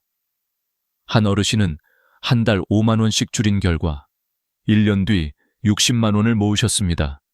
그 돈으로 손주에게 생일 선물을 사주셨죠. 절약이 아니라 지혜였어요. 그분의 미소에는 자존감이 가득했습니다. 다음은 소액 투자에 대한 이해입니다. 요즘은 은행 예금만으로는 물가를 따라잡기 어렵습니다. 그렇다고 위험한 투자를 하는 건 절대 금물입니다. 원금 보장, 고수익이라는 말이 나오면 일단 의심부터 하세요. 세상에 그런 건 없습니다. 신문이나 TV에서도 자주 보도되지만 70대, 80대 어르신을 노린 투자 사기 피해가 여전히 많습니다. 한 77세 어르신은 평생 모은 돈 4억 원 중 절반을 날렸습니다. 친구의 소개로 투자했다가 알고 보니 유령 회사였지요. 그분은 이렇게 말씀하셨습니다. 내 욕심이 내 평생의 땀을 삼켜버렸어요. 그래서 기억하세요. 욕심을 버리는 것이 곧 재산을 지키는 길입니다. 은행 직원이나 자식에게 확인하고 모르면 꼭 상담받으세요. 경제적 불안을 줄이는 습관도 중요합니다. 불안은 모름에서 옵니다. 내 통장에 얼마가 남았는지, 이번 달에 얼마를 썼는지 정확히 알면 마음이 안정됩니다. 이번 달은 카드값이 25만 원이구나. 이렇게 구체적으로 알면 막연한 두려움이 사라집니다. 수입과 지출을 적어보는 것만으로도 마음이 가벼워집니다. 요즘은 스마트폰 앱으로 자동 계산도 되니 어렵지 않습니다. 보이는 돈은 불안을 줄이고 모르는 돈은 불안을 키웁니다. 경제적 평화는 결국 숫자의 명확함에서 옵니다. 그리고 꼭 기억해야 할 마지막 한 가지. 자식에게 너무 많이 주지 마세요. 부담 주기 싫어서 미리 줘야지 하시지만 그것이 오히려 더 큰 부담이 됩니다. 당신이 경제적으로 자립해야 자식도 편합니다. 돈이 없어서 자식에게 손 벌리는 게 진짜 부담이지요. 한 어머니는 퇴직금 전부를 큰아들에게 줬다가 몇 년 뒤 생활비가 모자라 힘들어 하셨습니다. 아들은 도와드리고 싶었지만 이미 사정이 어려워 돌려드릴 수 없었습니다. 그분은 이렇게 후회하셨습니다. 그땐 효자 키운 줄 알았는데 내 손으로 내 노후를 버렸어요. 여러분, 자식의 인생은 자식이 살아야 합니다. 당신의 노후 자금은 당신 자신을 위해 남겨두세요. 이건 이기심이 아니라 책임감입니다. 노후 자금의 목적은 단 하나입니다. 불안하지 않게 하루를 보내는 것. 연금, 적금, 생활비 모두 이 한마디에 귀결됩니다. 통제할 수 있는 돈, 계산이 가능한 생활, 그리고 스스로 결정할 수 있는 소비. 이 세 가지가 지켜질 때 돈은 나를 지키는 친구가 됩니다. 어느 82세 할아버지는 이렇게 말했습니다. 돈이 많으면 불안하고 모자라면 초조하지만 계산할 줄 알면 마음이 편하다. 그분의 말은 단순하지만 인생의 진리를 담고 있습니다. 이제부터는 이렇게 해보세요. 하루 10분 통장을 확인하세요. 매주 한 번 지출을 적어보세요. 한 달에 한 번 나를 위한 작은 보상을 주세요. 커피 한 잔 작은 화분, 좋아하는 빵 한 조각이면 충분합니다. 돈이란 아끼는 것도 중요하지만 즐겁게 쓸 줄 아는 마음의 여유가 더 큰 부자입니다. 경제적 자립이란 결국 마음의 자립입니다. 내가 내 돈을 쓰는 순간 나는 아직 살아있다는 증거입니다. 그 자유와 존엄은 결코 숫자가 아닌 태도에서 시작됩니다. 오늘부터라도 내 돈의 주인이 되어 보세요. 그 작은 결심이 여러분의 노후를 단단하게 만들어줄 것입니다. 행복한 노후를 위해 5번째로 꼭 준비해야 할 것은 정신적 평화와 죽음에 대한 마음의 준비입니다. 이 부분은 많은 분들이 외면하고 싶어 하지만 실은 노년의 마지막을 아름답게 만드는 가장 중요한 단계입니다. 나이가 들면 누구나 언젠가는 이 세상을 떠날 날이 다가온다는 사실을 알고 있습니다. 그러나 대부분은 그 생각을 미뤄두지요. 아직 괜찮아. 그건 나중 문제야 라고 말하며 오늘을 버팁니다. 하지만 준비하지 않은 죽음은 남은 가족에게 혼란을 남기고 준비된 죽음은 평화를 남깁니다. 결국 죽음을 준비한다는 것은 곧 삶을 정리하는 일이자 사랑하는 이들을 위한 배려입니다. 저는 80세의 한 어르신을 기억합니다. 그분은 유언장을 미리 작성해두고 자신의 장례식에 사용할 음악과 사진을 직접 선택했습니다. 처음에는 가족들이 아버지, 그런 이야기 하지 마세요. 불길해요. 라며 말렸지만 그분은 이렇게 말했습니다. 죽음 이야기는 불행이 아니라 우리가 끝까지 평화로워질 수 있는 방법이야. 그 말을 들으며 가족들은 오히려 마음이 편안해졌다고 합니다. 준비된 사람의 죽음은 두려움이 아니라 마지막까지 존엄을 지키는 선택이었습니다. 여러분, 미리 유언장을 써보세요. 자산은 누구에게 어떻게 나눌지, 연명치료를 받을 것인지, 장례는 어떤 형태로 치르고 싶은지 명확히 적어두면 가족들이 다투지 않습니다. 내가 떠난 후 남은 이들이 마음을 다치지 않도록 하는 것, 그것이 진정한 사랑의 마무리입니다. 일본에서는 이미 70대의 절반 이상이 엔딩 노트를 작성했다고 합니다. 한국에서도 조금씩 이 문화가 퍼지고 있습니다. 늦었다고 생각될 때가 가장 빠른 때입니다. 그리고 죽음을 단순히 끝이 아닌 삶의 마지막 계절로 바라보세요.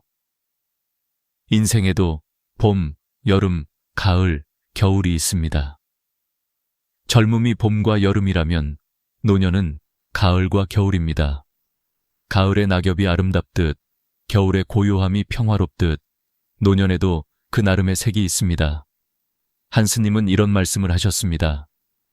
죽음을 두려워하는 사람은 아직 삶을 온전히 살지 못한 사람이다.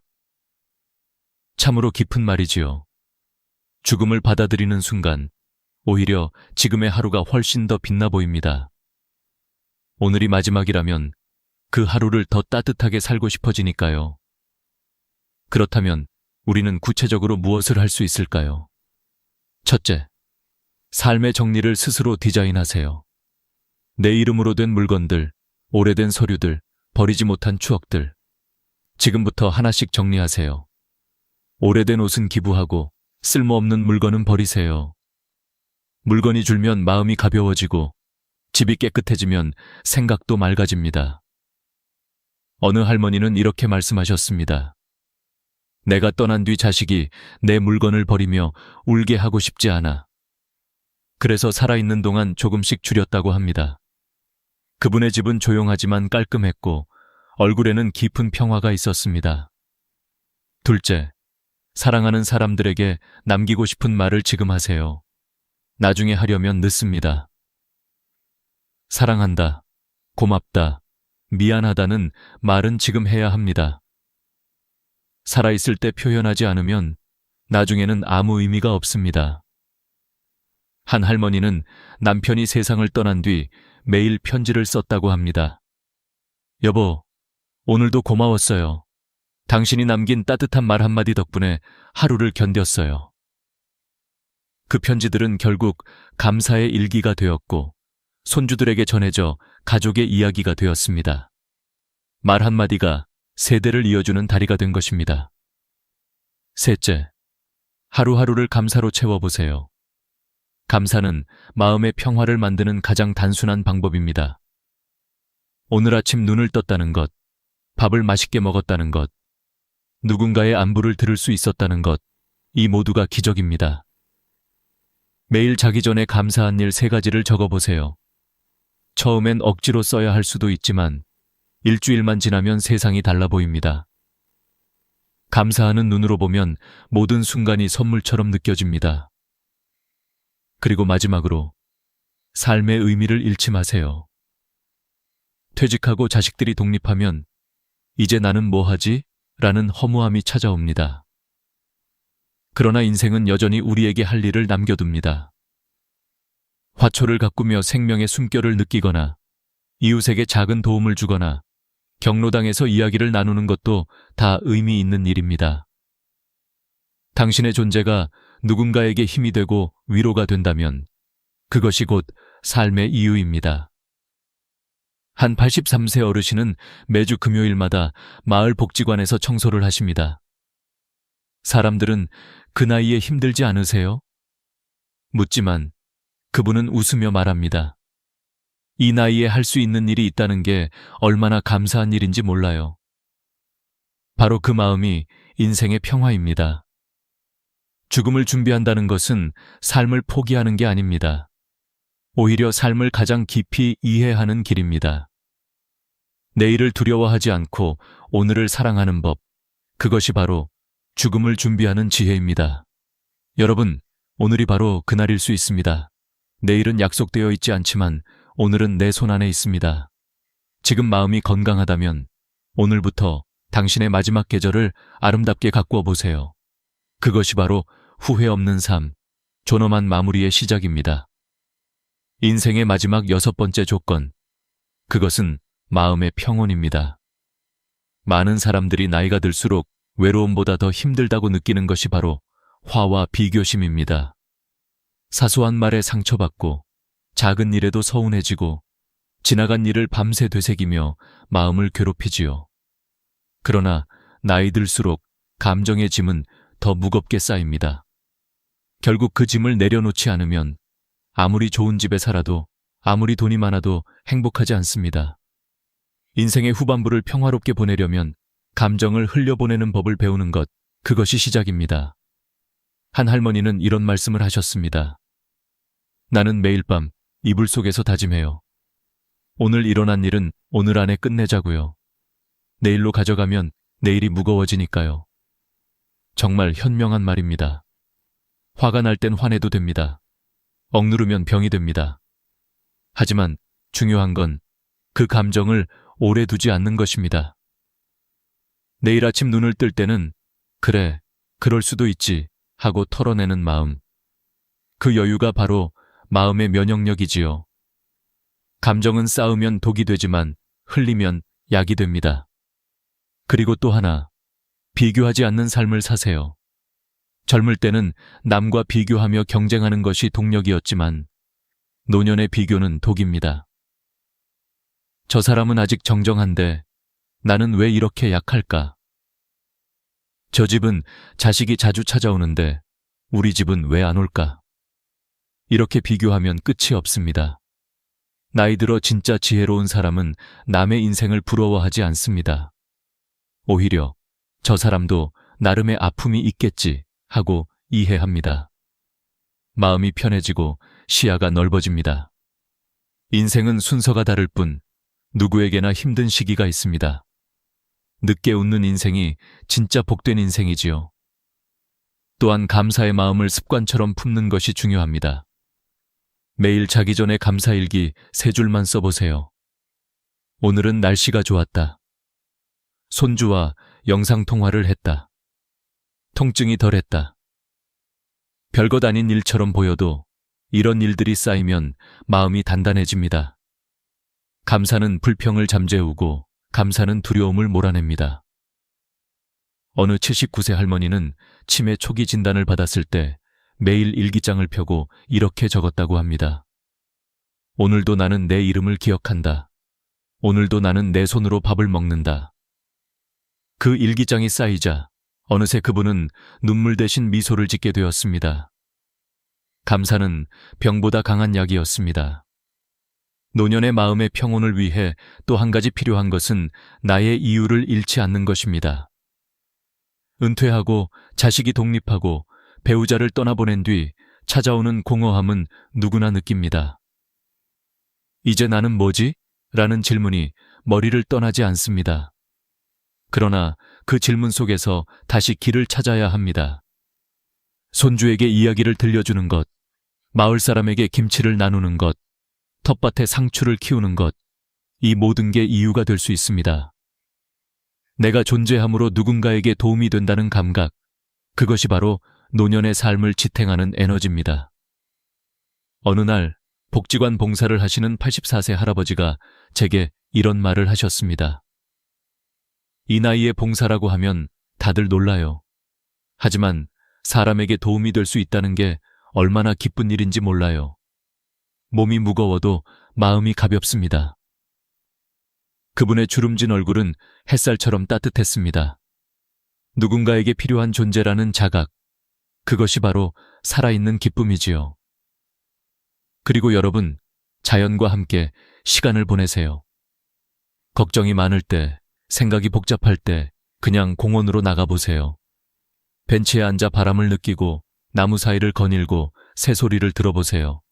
자연은 말없이 우리 마음을 다독여줍니다. 바람은 괜찮아 라고 속삭이고 햇살은 오늘도 잘했어 라고 위로합니다. 명상을 어렵게 생각하지 마세요. 그냥 숨을 천천히 들이쉬고 내쉬는 것, 그것이 명상입니다. 숨이 고요해지면 마음도 고요해집니다. 노년의 행복은 대단한 목표에서 오는 것이 아닙니다. 거창한 성공도 완벽한 건강도 아닙니다. 하루 30분 걷기, 따뜻한 밥 한 그릇, 창문 너머로 들어오는 햇살, 그리고 감사하는 마음. 이 단순한 것들이 쌓여 인생의 마지막을 평화롭게 만듭니다. 결국 인생이란 버티는 것이 아니라 흘려보내는 것입니다. 억지로 붙잡지 말고 미워하지 말고 용서하고 보내세요. 그게 바로 지혜입니다. 언젠가 이 세상을 떠날 때 그래, 충분히 살았다 라고 미소 지을 수 있다면 그것으로 성공한 인생입니다. 여러분, 늙는다는 건 약해지는 게 아닙니다. 비로소 인생의 본질을 깨닫는 시간입니다. 지금 이 영상을 보고 있는 당신, 아직 늦지 않았습니다. 오늘부터 마음을 가볍게, 하루를 감사하게, 인생을 따뜻하게 살아가세요. 행복은 멀리 있지 않습니다. 바로 당신의 하루 속에 있습니다. 오늘의 이야기가 마음에 닿았다면 좋아요와 구독으로 함께 해주세요. 그리고 댓글로 여러분의 생각을 나눠주세요. 여러분의 한 문장이 누군가의 내일을 바꿀지도 모릅니다. 나는 80이 넘은 지금도 가끔 그날의 저녁 식탁을 떠올립니다. 반찬 냄새가 식탁 위를 감싸고 시계의 초침 소리만이 조용히 방안을 울리던 그 순간, 나는 오래 기다렸습니다. 퇴근이 늦을 거라는 연락도 없이 딸이 언제쯤 올까 창문 쪽을 바라보며 한숨을 내쉬었지요. 오랜만에 얼굴 본다고 해서 좋아하던 반찬을 이것저것 만들어 두었거든요. 김이 모락모락 오르던 찌개가 식어가던 밤 8시 무렵 현관문이 덜컥 열리며 딸이 들어왔습니다. 얼굴엔 피곤이 가득했고 손에는 휴대폰이 들려 있었어요. 나는 웃으며 고생했지? 하고 말했지만 딸은 내 얼굴을 보지도 않고 식탁을 힐끗 보더니 이렇게 말했습니다. 엄마, 또 이런 거 했어? 나 반찬 지겹다고 했잖아. 그 말 한마디에 나는 젓가락을 들지도 못했습니다. 그때의 침묵은 아직도 내 가슴 어딘가에 남아 있습니다. 내가 뭘 잘못했을까? 그냥 따뜻한 밥 한 끼 먹이고 싶었던 마음뿐이었는데 딸은 그 마음을 보려 하지 않았습니다. 피곤하다고 말하며 방으로 들어가 문을 쾅 닫았습니다. 그 소리가 마치 내 가슴 문까지 닫아버린 것 같았죠. 나는 식탁 앞에 앉아 식은 찌개를 바라보았습니다. 그리고 생각했습니다. 내가 너를 어떻게 키웠는데. 그 말이 목 끝까지 올라왔지만 꾹 삼켰습니다. 그 말을 해봤자 딸이 달라질 리 없다는 걸 이미 알고 있었거든요. 오히려 딸은 이렇게 말했을 겁니다. 아, 또 시작이네. 엄마는 왜 맨날 감정적으로 굴어? 그렇게 말하면 나만 더 작아지고 내 마음은 더 허물어질 뿐이겠죠. 사람은 이상합니다. 가장 사랑하는 사람에게서 가장 깊은 상처를 받습니다. 남의 말에는 참고 웃을 수 있는데 자식의 말 한마디에는 마음이 무너집니다. 내가 이 아이한테 이렇게 무시당할 사람이었나 하는 생각이 밤마다 목을 조여옵니다. 하지만 여러분, 이제는 더 이상 참지 않아야 합니다. 사랑이 존중을 잃는 순간 그것은 사랑이 아니라 종속이 됩니다. 사랑이 깊을수록 경계가 필요합니다. 그렇지 않으면 그 사랑은 결국 자신을 파괴하죠. 그날 밤 나는 처음으로 내 마음을 지켜야겠다고 결심했습니다. 다음 날 딸이 방에서 나오자 나는 조용히 한마디를 꺼냈습니다. 연아야, 그 말, 너 친구한테도 그렇게 하니? 딸은 멈춰 섰습니다. 무슨 뜻인지 몰라서 나를 쳐다봤죠. 나는 고개를 들고 딸의 눈을 바라보며 천천히 말했습니다. 친구한테도 지겹다고 말해. 친구가 해준 밥에도 그런 말 해. 아니면 상처 줄까봐 참니? 그런데 왜 엄마한테는 그렇게 쉽게 말할 수 있니? 그 말이 공기 속에 길게 남았습니다. 딸은 아무 말도 하지 못했고 방으로 돌아가던 발걸음이 멈췄습니다. 한참 뒤 방문이 열리며 딸이 나왔습니다. 엄마, 내가 좀 예민했나 봐요. 미안해요. 그 한마디에 나는 눈을 감고 조용히 고개를 끄덕였습니다. 그날 밤 나는 깨달았습니다. 자식을 바꾸는 것은 잔소리나 눈물, 그리고 희생이 아니라 자각이라는 걸요. 내 말 한마디가 딸의 마음을 흔들었습니다. 너 친구한테도 그렇게 하니? 이 짧은 문장은 비난이 아니라 거울이었습니다. 자식이 자기 모습을 비춰보게 만드는 거울이죠. 그날 이후 나는 다짐했습니다. 이제는 감정으로 싸우지 않겠다고, 대신 존중을 요구하겠다고. 부모가 자식에게 진짜로 원하는 건 돈도 도움도 아닙니다. 단지 한 사람으로서의 존중입니다. 내가 쏟은 사랑이 무시받지 않기를 바라는 그 마음을 자식이 스스로 느끼게 해야 합니다. 사랑은 멈추지 않아도 됩니다. 하지만 희생은 멈춰야 합니다. 존중 없는 사랑은 결국 자신을 잃게 만듭니다. 그날의 식탁에서 나는 처음으로 내 삶의 주인이 나 자신임을 배웠습니다. 그리고 그 깨달음은 늦었지만 결코 헛되지 않았습니다. 그날 이후 나는 매일 이렇게 다짐합니다. 나는 누군가의 어머니이기 전에 한 사람이다. 그 한 문장이 나를 다시 세워주었습니다. 며칠 후 나는 또 다른 상처를 마주했습니다. 이번엔 아들 민석이었습니다. 그는 언제나 듬직한 아들이었고 성실하게 살았습니다. 아버지 없이 자라며 어린 동생까지 챙겼던 아이였으니 내 자랑이었죠. 나는 늘 생각했습니다. 우리 민석이 잘 돼야지. 그래야 내가 버틴 날들이 헛되지 않지. 그래서 남들보다 더 열심히 일했습니다. 새벽 도매시장부터 밤 배달까지 손에 굳은 살이 박혀도 두 아이가 굶지 않게 하겠다는 마음 하나로 살아왔습니다. 등록금이 부족하다고 하면 적금을 깨고 중고차가 필요하다고 하면 보험을 해약해서라도 마련해줬습니다.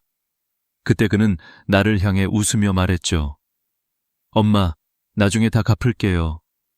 나는 그저 미소 지었습니다. 갚긴 뭘 갚아.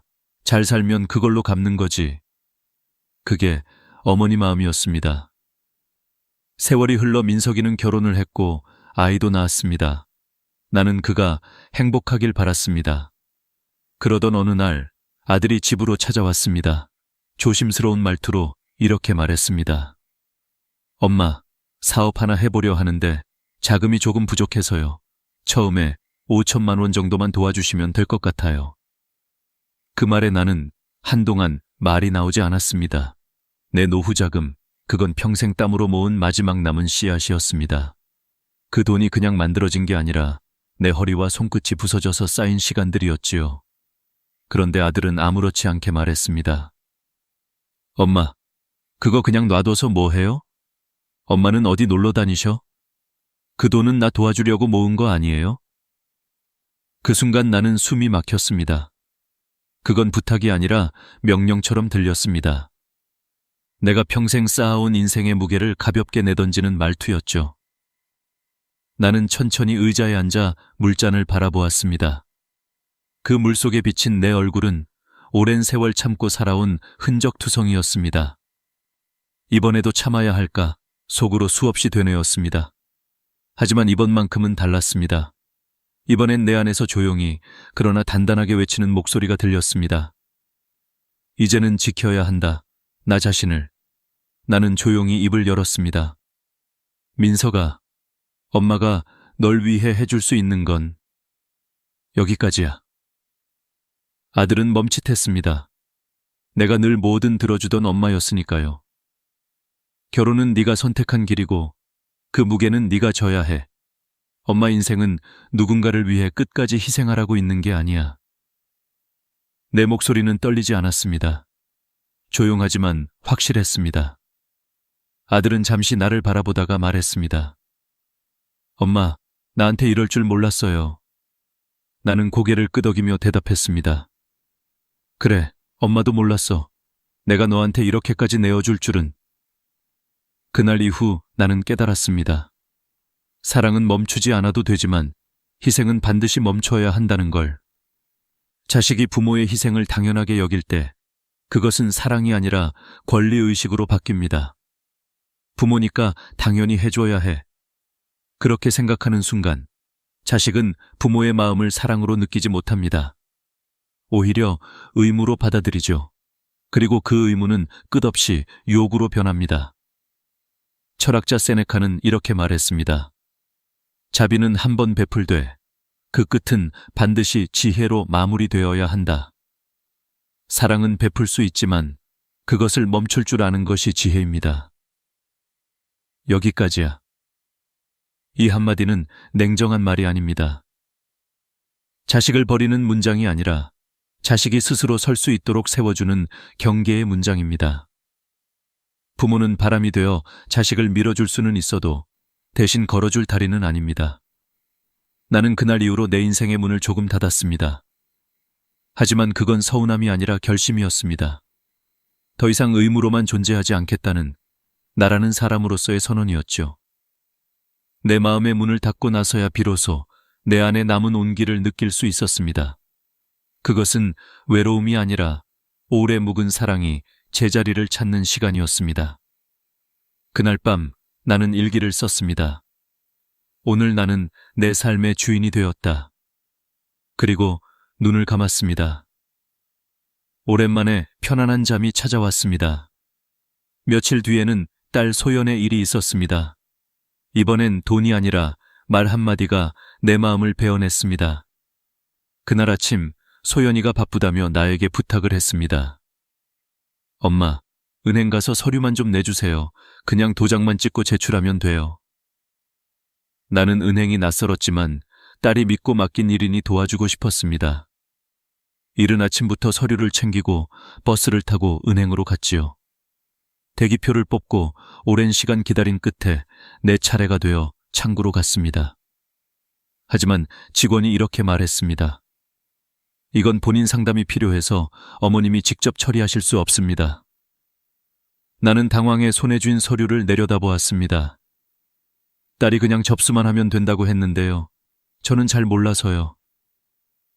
직원은 친절하게 설명했지만 말은 어렵고 절차는 복잡했습니다. 결국 나는 일을 마치지 못한 채 서류를 다시 챙겨 돌아왔습니다. 집에 도착하자마자 소연이에게 전화가 왔습니다. 엄마, 서류 냈어요. 나는 조심스레 대답했지요. 그게 상담이 필요하다 해서 그냥 돌아왔어. 그러자 딸의 목소리가 급격히 날카로워졌습니다.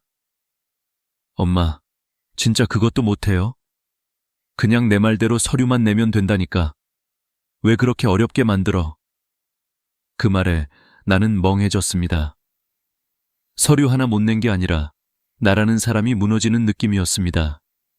그리고 딸이 던진 다음 말은 내 가슴을 찢어버렸습니다. 엄마는 요즘 세상도 모르고 아무것도 못하면서 왜 자꾸 나서요? 순간 방 안의 공기가 멎었습니다. 딸의 말이 칼처럼 내 마음을 베었습니다. 그것은 단순한 질책이 아니었습니다. 마치 나라는 존재가 이제는 세상에 쓸모없는 사람이라는 선언처럼 들렸습니다. 그 말 속엔 세월이 쌓은 내 모든 노력이 지워지고 단지 늙고 무능한 사람으로만 규정된 나의 초상이 담겨 있었습니다.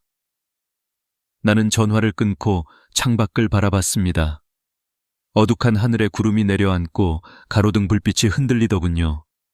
손끝이 떨리고 심장이 쿵쾅거리며 답답했습니다. 내가 이렇게까지 무시당할 사람이었나. 그날 밤 나는 한참을 앉아 있었습니다. 그리고 마음속에서 조용히 들려오는 목소리를 들었습니다. 이제는 말해야 한다. 더는 참으면 안 된다. 다음 날 아침 소연이가 거실로 나왔을 때 나는 조용히 말을 꺼냈습니다. 소연아, 엄마가 화난 이유는 서류 때문이 아니야. 딸은 의아한 표정으로 나를 바라봤습니다. 나는 천천히 말을 이었습니다.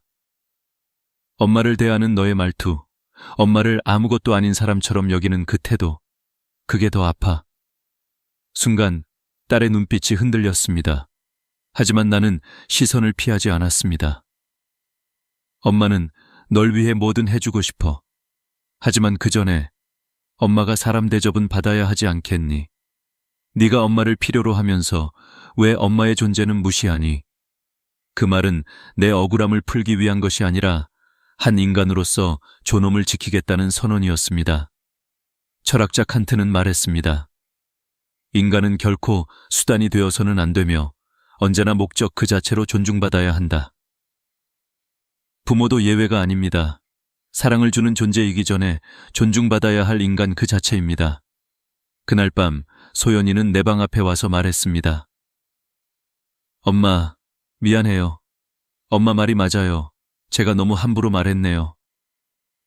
나는 고개를 끄덕이며 눈을 감았습니다. 그 말이 진심이라는 걸 느낄 수 있었으니까요. 그날 이후 나는 깨달았습니다. 존중은 우연히 받는 것이 아니라 스스로 지켜낼 때 생겨나는 것이라는 걸요. 부모가 스스로의 존엄을 지킬 때 자식은 비로소 사랑의 무게를 배웁니다. 우리가 아무 말 없이 참고만 살면 자식은 배울 기회를 잃습니다. 내가 존중을 지킬 때 그것이 바로 자식에게 가르침이 되는 것입니다. 그날 이후 나는 딸을 원망하지 않았습니다. 오히려 감사했습니다. 그 덕분에 나는 늦게나마 배웠으니까요. 나는 누군가의 엄마이기 전에 하나의 인간으로서 존중받아야 할 존재라는 것을요. 그 깨달음은 내 삶의 무게를 가볍게 만들었습니다.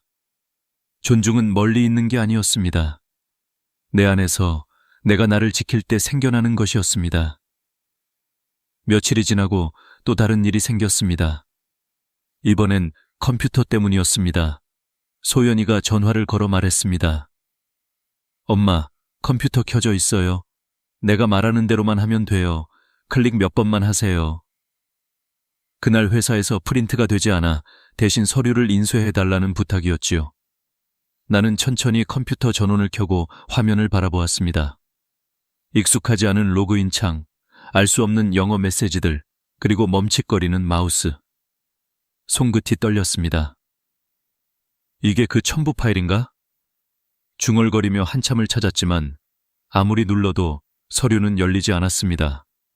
결국 나는 다시 전화를 걸었습니다. 소연아, 이거 파일이 안 열리는데? 그때 딸의 말투가 툭 튀어나왔습니다. 아, 진짜 엄마는 이런 것도 못해요?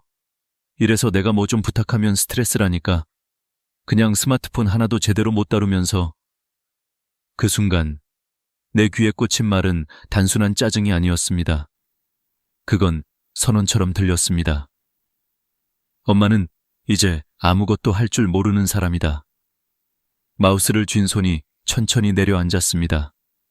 내 인생이 갑자기 낡은 가구처럼 느껴졌습니다. 기술을 모른다는 이유로 뒤처진 사람으로 취급받는 현실이 그렇게 차가울 줄은 몰랐습니다. 나는 조용히 말을 꺼냈습니다. 소연아, 엄마는 못하는 게 아니라 모르는 거야. 모른다고 해서 무능한 건 아니야. 모르는 건 배우면 되는 거고 그걸로 사람 자체를 무시하면 안 돼. 딸은 그제야 숨을 고르며 말이 없었습니다. 하지만 나는 마지막으로 한마디를 덧붙였습니다. 네가 나보다 조금 더 많이 안다고 해서 엄마가 너보다 못한 사람이 되는 건 아니야. 그 순간 전화기 너머의 정적이 길게 이어졌습니다. 그리고 딸의 목소리가 낮게 떨렸습니다. 엄마, 미안해요. 제가 너무 예민했어요. 다시 알려드릴게요. 그 말이 끝나자 나는 조용히 눈을 감았습니다. 딸의 마음이 다치지 않길 바랐습니다. 그날 이후 소연이는 나에게 설명할 때 짜증을 내지 않았습니다.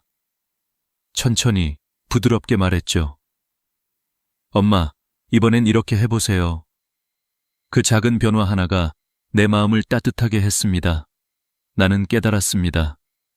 세상은 기술로 바뀌었지만 존중은 여전히 마음으로 전해진다는 것을. 요즘 사람들은 스마트폰을 잘 다루면 능력 있는 사람, 그렇지 않으면 뒤떨어진 사람이라 말합니다.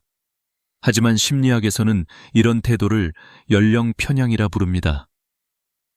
나이가 많다는 이유로 능력이 없다고 단정하는 편견이지요. 그건 단순히 무례한 것이 아니라 관계를 병들게 하는 폭력입니다. 공자는 말했습니다. 늙은 이를 공경하되 그 뜻까지 헤아려야 한다. 겉으로 예의를 지키는 게 아니라 그 마음을 진심으로 이해해야 한다는 뜻이지요. 부모는 단지 무엇을 할 수 있느냐로 평가받는 존재가 아닙니다. 그들이 살아온 세월, 그 시간 속에 담긴 마음이 바로 존중의 이유입니다. 그날 이후 나는 작은 일에도 마음의 균형을 잃지 않으려 했습니다. 그리고 내 안에서 한 문장이 자라났습니다. 모른다고 해서 무능한 게 아니다. 이 말은 단순히 나를 위로하는 문장이 아니었습니다. 나를 다시 세워주는 문장이었습니다. 나는 이제 두렵지 않았습니다. 세상이 너무 빨리 변해도 괜찮았습니다. 왜냐하면 변하지 않는 가치가 있다는 걸 알았으니까요.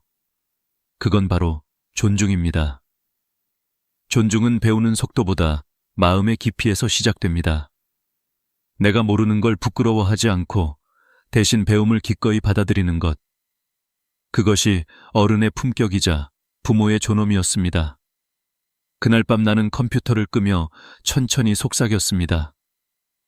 내가 모르는 게 아니라 아직 공감하지 못했던 것뿐이야. 그 말이 내 마음을 따뜻하게 감쌌습니다. 그리고 나는 깨달았습니다. 존중이란 결국 사랑을 배우는 또 다른 이름이었습니다. 며칠 후 나는 다시 아들 민석이의 집을 찾게 되었습니다. 이번엔 부탁이 아니라 손주를 하루 봐달라는 전화였습니다. 며느리가 갑자기 일이 생겨서 하루만 도와달라는 말이었지요. 나는 흔쾌히 수락했습니다. 아침 일찍 도시락, 아기 간식, 여벌옷까지 꼼꼼히 챙겨서 2시간을 넘게 버스를 타고 갔습니다. 오랜만에 손주를 안으니 마음이 따뜻해졌습니다. 그러나 하루는 길었습니다. 젖병을 씻고 이유식을 만들고 낮잠을 재우고 울음을 달래며 하루가 순식간에 흘렀습니다. 그날 나는 밥 한 숟가락 제대로 먹지 못했지만 손주의 웃음을 보는 것만으로도 행복했습니다. 저녁 무렵 아들과 며느리가 퇴근해서 들어왔습니다. 문을 열고 들어오자마자 민석이가 식탁 위에 놓인 이유식을 보고 인상을 찌푸렸습니다. 엄마, 애한테 이런 이유식 먹이면 안 돼요. 요즘은 알러지 단계를 봐가며 하나씩 먹이는 거라니까요. 나는 순간 멈췄습니다. 먹인 게 잘못이었나 싶었죠. 그런데 며느리가 한마디를 더 했습니다. 그리고 낮잠도 너무 오래 잤나 봐요. 이러면 오늘 밤에 또 못 자요. 요즘은 다 수면 교육하는데 어머니는 이런 기본도 모르세요? 그 말에 나는 손끝이 떨렸습니다. 아침부터 한시도 쉬지 못하고 돌봤는데 돌아온 건 감사가 아니라 비난이었습니다. 식탁 위엔 내가 싸온 도시락이 아직 남아 있었고 그 도시락마저 차가워져 있었습니다. 나는 천천히 그 도시락을 바라보다가 말없이 가방을 들었습니다. 그제야 민석이가 눈치를 채고 물었습니다. 엄마, 어디 가세요? 나는 잠시 숨을 고르고 조용히 말했습니다. 그래, 엄마가 모자랐나 보다. 그럼 이제 너희가 직접 해보렴. 그 말에 아들은 당황했고 며느리는 아무 말도 하지 못했습니다. 나는 이어서 말했습니다. 하루 동안 엄마가 뭘 잘못했는지 너희 말 듣고 알겠더라. 그러니까 이제는 그 잘 알고 있다는 방식대로 너희가 직접 해보면 되겠네. 엄마는 도와줄 수는 있어도 비난받으면서까지 할 순 없어. 나는 너희 집 일꾼이 아니란다. 그 말을 남기고 나는 조용히 현관문을 나섰습니다. 바람이 얼굴을 스쳤습니다. 그 바람 속엔 쓸쓸함보다도 이상하게 홀가분한 기분이 섞여 있었습니다. 그날 밤 민석이는 깊은 생각에 잠겼다고 합니다. 어머니가 하루 종일 해온 일들을 돌이켜보니 그건 단순한 도움이 아니라 헌신이었습니다. 여러분, 부모가 자식에게 가장 서러운 순간은 도와줬는데 돌아온 게 고마움이 아니라 질책일 때입니다. 심리학에서는 이를 인지적 박탈감이라고 부릅니다. 자신의 노력이 평가받지 못하고 오히려 부족함으로 치부될 때 사람은 존재 자체가 부정당하는 듯한 고통을 느낍니다. 특히 가족에게서 이런 말을 들으면 상처는 훨씬 깊습니다. 가족이란 나를 가장 이해해줄 존재라고 믿기 때문이지요. 철학자 루소는 말했습니다. 존중이 없는 사랑은 결국 지배로 변한다. 부모의 사랑을 당연하게 여기고 그 방식이 마음에 들지 않는다고 무시하는 순간 그건 사랑이 아니라 관계의 균형이 무너진 것입니다. 이럴 때 꼭 해야 할 말이 있습니다. 그럼 이제 너희가 직접 해보렴. 이 말은 단순한 거절이 아닙니다. 그건 자식에게 부모의 노고를 스스로 깨닫게 만드는 말입니다. 감정이 실리지 않은 단호한 한 문장이 자식의 행동을 멈추고 부모의 존재를 다시 생각하게 만듭니다. 며칠 뒤 며느리가 전화를 걸었습니다. 어머니, 죄송해요. 그날 너무 피곤해서 말이 심했어요. 하루 종일 봐주셔서 정말 감사했어요. 그 말을 들으며 나는 미소를 지었습니다. 괜찮아. 나도 피곤할 때 말이 세질 때가 있어. 하지만 이제 서로의 수고를 조금만 더 알아주자. 그 순간 나는 깨달았습니다. 부모의 사랑이란 끝없는 희생이 아니라 때로는 경계를 세우는 용기라는 걸요. 사랑이 존중을 잃는 순간 그것은 종속이 됩니다. 그리고 존중을 되찾는 첫걸음은 스스로의 한계를 인정하는 것입니다. 부모는 무조건 퍼주는 존재가 아닙니다. 말없이 헌신해도 그 마음이 무시되어선 안 됩니다. 그럼 이제 너희가 직접 해보렴. 이 말은 자식을 벌주는 문장이 아니라 성장시키는 문장입니다. 그 말은 부모의 삶을 보호하고 자식의 마음을 깨우는 가장 단단한 울림입니다. 그날 밤 나는 오랜만에 편하게 잠들었습니다. 그리고 마음속으로 조용히 되뇌었습니다. 이젠 내가 나를 지켜야 할 시간이다. 며칠이 지나고 나는 오랜만에 거울 앞에 섰습니다. 주름진 얼굴을 바라보며 문득 이런 생각이 들었습니다. 나 정말 잘 살아온 걸까? 거울 속에 나는 그저 평범한 노년의 여인이었습니다. 하지만 찬찬히 생각해보니 그 얼굴 하나하나의 주름마다 이야기가 있었습니다. 밥 한 끼를 위해 새벽부터 일어나 시장을 뛰던 날들, 아이들의 웃음에 눈물이 섞였던 저녁들, 아무도 몰랐지만 홀로 울던 밤들. 그 모든 시간이 나를 만들었고 나는 그 시간 속에서 끝없이 사랑하며 버텨왔습니다. 사랑이란 원래 그런 거였습니다. 거창하지 않고 조용히 스며드는 것. 고맙다는 말을 듣지 않아도 누군가의 하루가 되어주는 것. 그게 바로 우리가 살아온 삶의 모양이었습니다. 하지만 이제는 달라야 한다는 걸 압니다. 이제는 누군가를 위해서가 아니라 나를 위해 사는 하루가 필요합니다. 평생을 내어주기만 했던 손으로 이번엔 나를 감싸 안고 평생 남을 먼저 챙기던 마음으로 이제는 나 자신을 돌봐야 합니다. 나는 마음속으로 조용히 다짐했습니다. 이제부터는 나를 존중하며 살겠다. 누군가의 엄마이기 전에 한 사람으로서 내 삶을 지켜내겠다. 심리학자 에리히 프롬은 이렇게 말했습니다. 진정한 사랑은 자신을 존중하는 데서 출발한다. 내가 나를 존중하지 않으면 그 누구도 나를 존중해주지 않습니다. 사랑이 진짜 힘을 가지려면 먼저 자기 자신을 인정하고 보듬어야 합니다. 나는 이제 더 이상 참지 않기로 했습니다.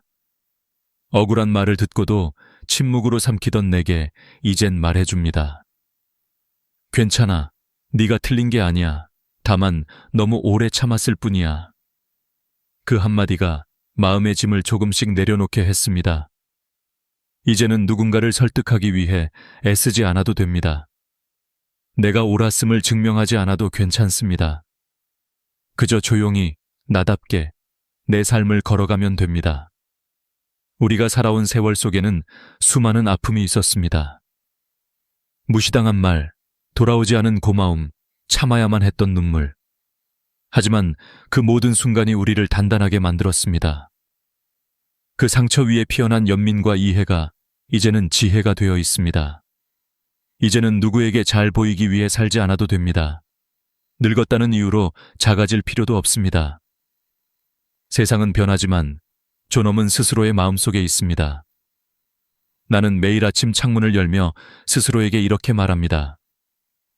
오늘 하루는 나를 위한 하루로 살자. 누군가를 원망하지 말고 어제의 상처에 머물지 말자. 지금 이 순간 숨을 쉬고 있다는 것만으로도 감사하자. 거울 앞에 나는 이제 더 이상 초라하지 않았습니다. 그 얼굴은 고생의 기록이 아니라 사랑의 증거였습니다.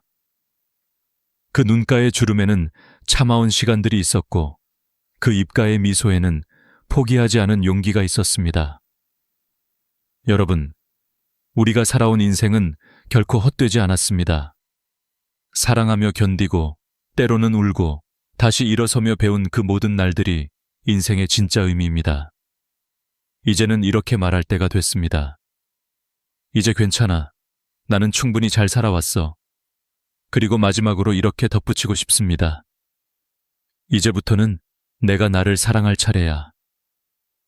오늘 영상을 보시는 여러분, 혹시 마음속 어딘가에 오래된 상처가 있다면 부디 그 상처를 부드럽게 감싸주세요. 당신은 누군가의 어머니이자 한 사람의 인생이니까요. 오늘 이야기가 마음에 닿았다면 좋아요와 구독으로 함께 해주세요. 그리고 댓글로 여러분의 이야기를 들려주세요. 당신의 한 문장이 누군가의 내일을 바꿀지도 모릅니다. 오늘도 마음 따뜻한 하루 되세요. 이상으로 마음 풀고 가세요였습니다.